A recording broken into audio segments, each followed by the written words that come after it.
Everybody, this is your educator Shubham Pathak and I hope आपका class 10 science का exam बहुत अच्छा गया था। कैसा गया था मुझे वन वर्ड में कमेंट्स में जरूर बताना। लेकिन अब है बारी हमारे सोशल साइंस के एग्जाम की। हाँ, मानती हूँ कि इस एग्जाम के लिए हमें बहुत सारी प्रिपरेटरी हॉलिडेज मिली हैं, लेकिन हमारे पास एसएसटी का सिलेबस भी बहुत ज्यादा है। इसलिए आज मैं दो तरीके के टाइम टेबल देने वाली हूँ। पहला वाला टाइम टेबल होने वाला है उन बच्चों के लिए जिनका सिर्फ आईटी का एग्जाम है 13th को। तो चलो स्टार्ट करते हैं time table number 1। Let's start with 4th मार्च। आप साइंस का एग्जाम देके आ गए हो, आपको लग रहा होगा पढ़ लेंगे यार कल से, लेकिन नहीं, आज थोड़ा सा काम कर लो, थोड़ी सी मेहनत कर लो, मैथ्स आज प्रैक्टिस कर लो ताकि हमारे मैथ्स वाले फ्री के नंबर अच्छे से सिक्योर हो जाए।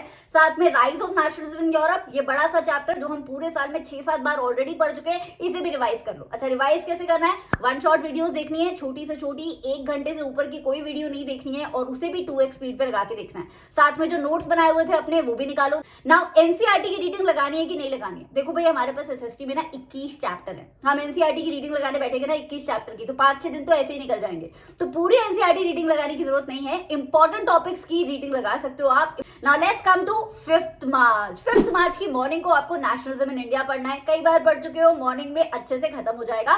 क्वेश्चंस भी कर लेना, 3 मार्कर 5 मार्कर साथ में। देन दोपहर में आपको पढ़ना है minerals energy resources. Then you have to do रात को पावर शेयरिंग। अब पावर शेयरिंग छोटा सा चैप्टर है, तो अगर दिन का कोई भी लेफ्ट ओवर हो तो पावर शेयरिंग वाले टाइम में स्क्वीज करके आप साथ में पढ़ लेना। अब चलते हैं 6th मार्च की तरफ। मॉर्निंग में आपको प्रिंट कल्चर खत्म करना है। आई नो बड़ा सा चैप्टर है, थोड़ा सा लेफ्ट ओवर बचेगा, 1 बजे 2 बजे दोपहर तक खत्म कर देना। फिर एक छोटू सा चैप्टर हमारा फेडरलिज्म, जिसमें 4-5 इंपॉर्टेंट क्वेश्चन बनते हैं, उसके साथ फेडरलिज्म को खत्म कर देना। डेवलपमेंट चैप्टर कर लेना फेडरलिज्म के साथ, और रात को सोने से पहले मनी एंड क्रेडिट भी कर लेना। आई अंडरस्टैंड 6th मार्च को मैं 4 चैप्टर दे रही हूँ, पर उसमें तो 2-3 चैप्टर तो बहुत छोटू है। अब चलते हैं 7th मार्च की तरफ। दिन में आपको पढ़ना है एज ऑफ इंडस्ट्रियलाइजेशन। अगर आपको सुबह सुबह उठ के हिस्ट्री पढ़ने का मन नहीं करता है तो इसे आफ्टरनून वाले चैप्टर के साथ स्वैप कर लेना। बट आफ्टरनून में आपको करना है मैन्युफैक्चरिंग इंडस्ट्रीज, और शाम को आपको करना है gender, religion and caste, 3 marker 5 marker MCQs के साथ।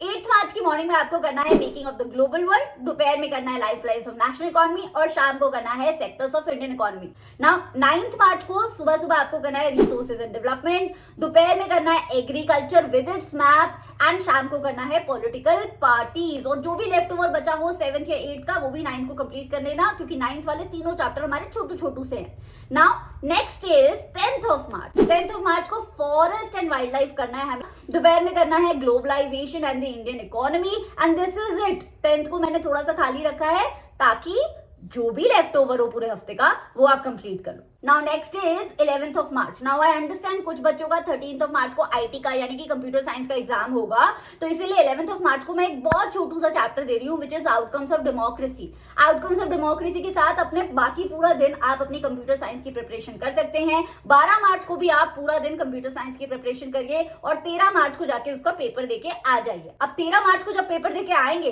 तो आप थोड़ा सा रिलैक्स मत होइएगा, क्योंकि वाटर रिसोर्स मैंने आपके लिए उस दिन के लिए रखा हुआ है। थोड़ा सा और टाइम मिले तो एक सैंपल पेपर भी लगा लीजिएगा, ताकि पता चले कि कहाँ कहाँ गैप्स है और उन गैप्स को हम 14th मार्च को फिल कर सके।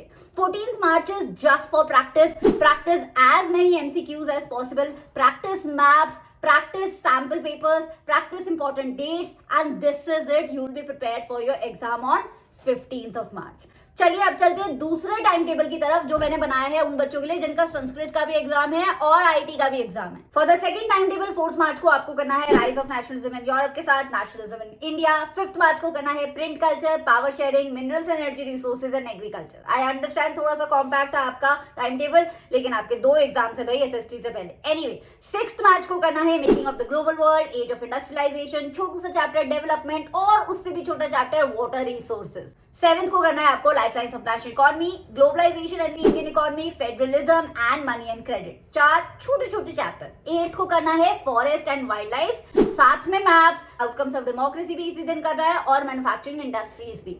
नाउ 9th एंड 10th को मैं बोल रही हूँ कि आप सिर्फ संस्कृत के लिए पढ़ाई करिए।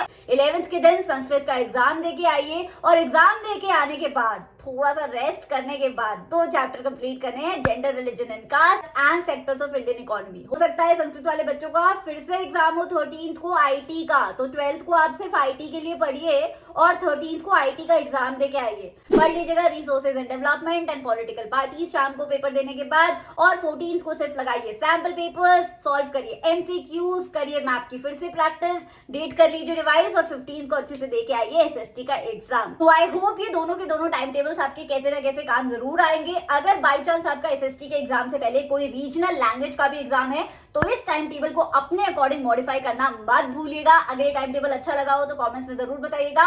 और कल से हम इसी चैनल पे एसएसटी की ताबड़तोड़ तैयारी करने वाले हैं। मेंटी क्विजेस होंगी, कॉम्पिटेंसी बेस्ड क्वेश्चन होंगे, एमसीक्यूज होंगे, 3 मार्कर 5 मार्कर क्वेश्चंस होंगे और मैराथन रिवीजन सेशंस भी होंगे। तो कल से मिलते हैं 7 बजे इसी चैनल पे। Don't forget to subscribe. I will see you next time.